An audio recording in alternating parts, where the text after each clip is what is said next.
Good day mga paps, ngayong araw nandito tayo sa Puerto Princesa Baywalk. Pare, gagawin natin 1,000 peso Puerto Princesa Street Food Challenge. This is a nice baywalk kung saan namamasyal yung mga pamilya, namamasyal yung mga estudyante para kumain ng murang street food. Maghahanap tayo ng mura, masasarap at paboritong street food ng mga taga Puerto Princesa. At tingnan natin kung saan naabot ang 1,000 pesos natin. Kabinintay natin. Tura!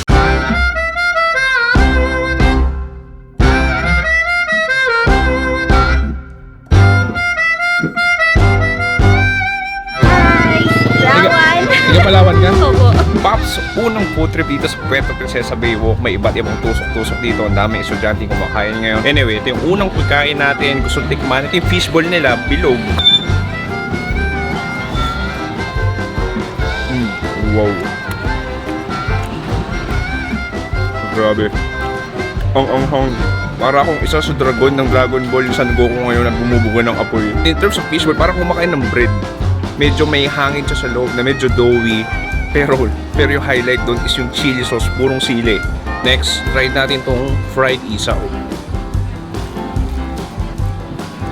Sa Manila, sobrang kapal ng butter ito. Sobrang nipis lang. And then medyo may lutong siya ng konti. Pero pinaka nagpapa-highlight doon is yung gravy tsaka yung soy sauce na may konting tamis. Pero sisimula pa lang tayo. Hanap tayo next food trip.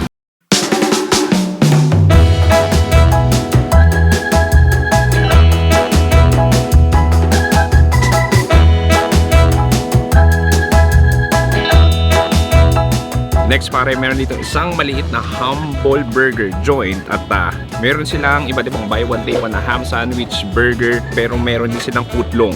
So marami estudyante kumakain dito dahil medyo affordable. Actually, starting at 20 pesos may mabibili ka na. Beef burger na 20 pesos. So makikita mo may one patty, may mayo ketchup tsaka pipino. Anyway, tikman natin.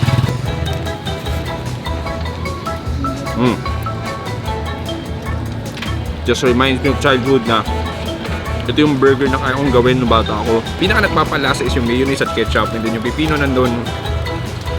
Ito yung hamburger na binibenta sa kantin nyo pag uwian nyo. Yung nakatisyo na, ito yung lasa niya.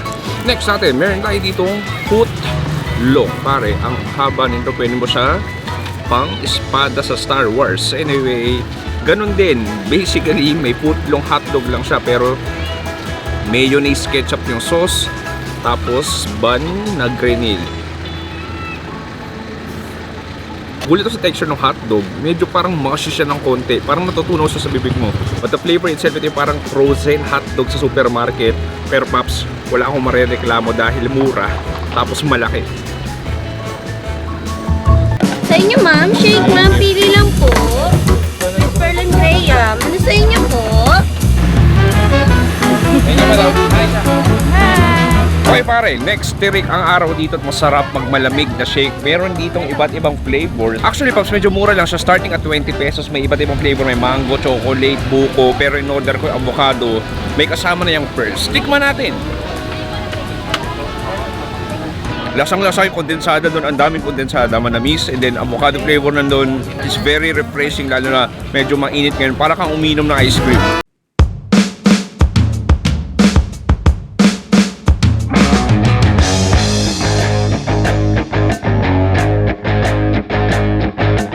Okay pare, next may nakita tayo ditong chow mein, no? Parang Hong Kong style noodles. Sa 50 pesos lang, may toppings ka na iba't ibang fishball. So given ito yung processed na noodles or frozen noodles, nilagyan ng toge, and nilagyan ko ng oyster sauce. So kuha ako, ito na yun. So ito parang may squid ball, tas noodles. Cheers!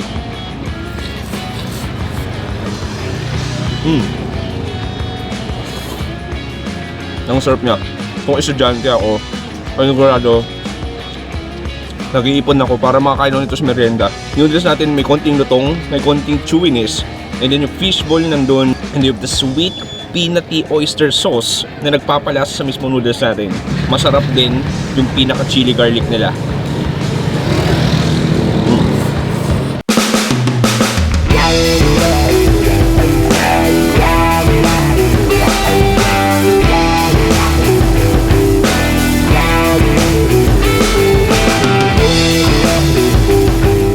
Okay Pops, gusto ko simulan sa kanilang tempura pare. Sa makita ng tusok-tusok na merong malaking tempura. Pansin ko ang kapal ng butter niya, and then mayo ketchup lang yung pinaka-sauce dito. Cheers! Unang kagat, breading agad. Yung pinaka-breading niya, kapalang kapal. Alam mo yung taste seeds, nilagyan mo para extra breading. Ganun siya, sobrang kapal niya. Yung hipon, di ko pa mahanap. Teka lang. Ayun, nandun na. I mean, it's like 70% breading and 30% hipon. Pero wala ka naman reklamo dahil mura lang din naman. Ito, meron tayo itong potato roll. Basically, linumpia mo yung patatas. So parang kang kumakain ng french fries at lumpia at the same time. Next natin, meron itong fried tofu na merong spicy sauce. Actually, mukha siyang madugo. Sige, tikman natin. Lasa niya, normal na toko lang naman. Pero, yung pinaka nagpapalasa sa kanya is yung sweet and spicy sauce. Okay. Yung sweet sauce niya, hindi overpowering na parang hindi sobrang tamis eh. Medyo mild lang siya na yung lasa ng sauce niya parang papuntang ketchup na hindi. Nadurog na ito yung malaking calamares na look at that. I think it's 20 pesos lang. And then ang kapal ulit ng batter. And then nandun yung pinaka-puset sa loob. So tikman natin. Actually, lasang calamares. So, sobrang kapal lang ng breading. Pero alam mo, pansin ko dito, yung identical sa mga pagkain nila is lahat may batter. So, parang ewan ko pampadaya ba yung mas madaling busog. Pero usually mga customers dito is estudyante. So, para sa kanila, sulit na yun. Partner mo nila ng juice o ng parang fruit shake, solve na solve ka na.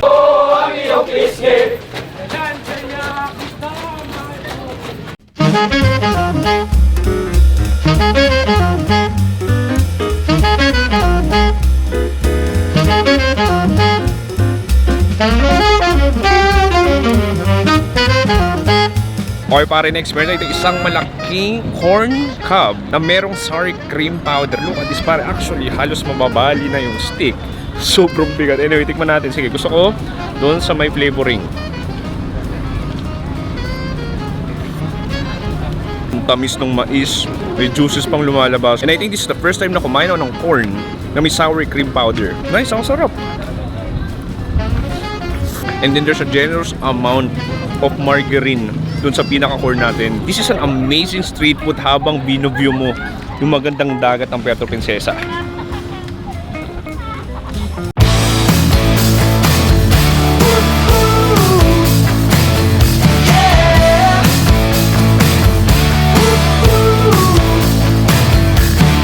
Para hindi kompleto ang Puerto Princesa Baywalk experience mo kung hindi kakain ng ihaw-ihaw sa tabi ng karagatan. Meron tayo ditong malaking chicken barbecue at meron tayo ditong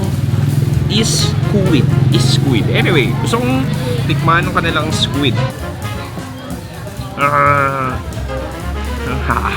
Init ka, kailangan siya.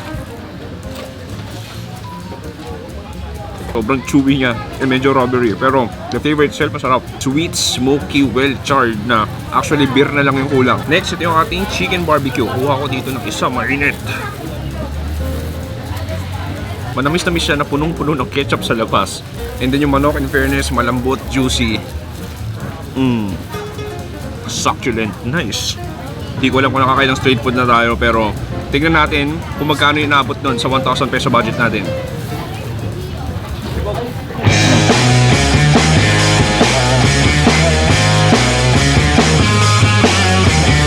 Pare, dyan nagtatapos sa ating 1,000 peso street food challenge dito sa Baywalk, dito sa Puerto Princesa, Palawan. Pops, it's nice to be back. Nanggaling ako dito pre-pandemic nung early 2020 and very emotional dahil ito yung huling probinsya na pinuntahan ko bago mag-lockdown sa Manila.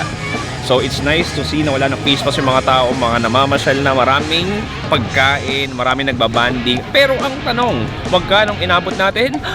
302 pesos out of 1,000 pops ang mumura ng mga pagkain dito. Huwag kayo mag-expect na sobrang kakaiba o sobrang sarap. It's like, paano ba? It's more on budget friendly na pang estudyante. Mas nakakahigit yung experience na sobrang hangin, sobrang maliwal. Masarap magmuni-muni, masarap mag-jogging, masarap maglakad-lakad. And yes, maraming salamat sa panonood of Pops Chewy dito sa Puerto Princesa, Palawan. Nagsasabi, stay safe. Good night.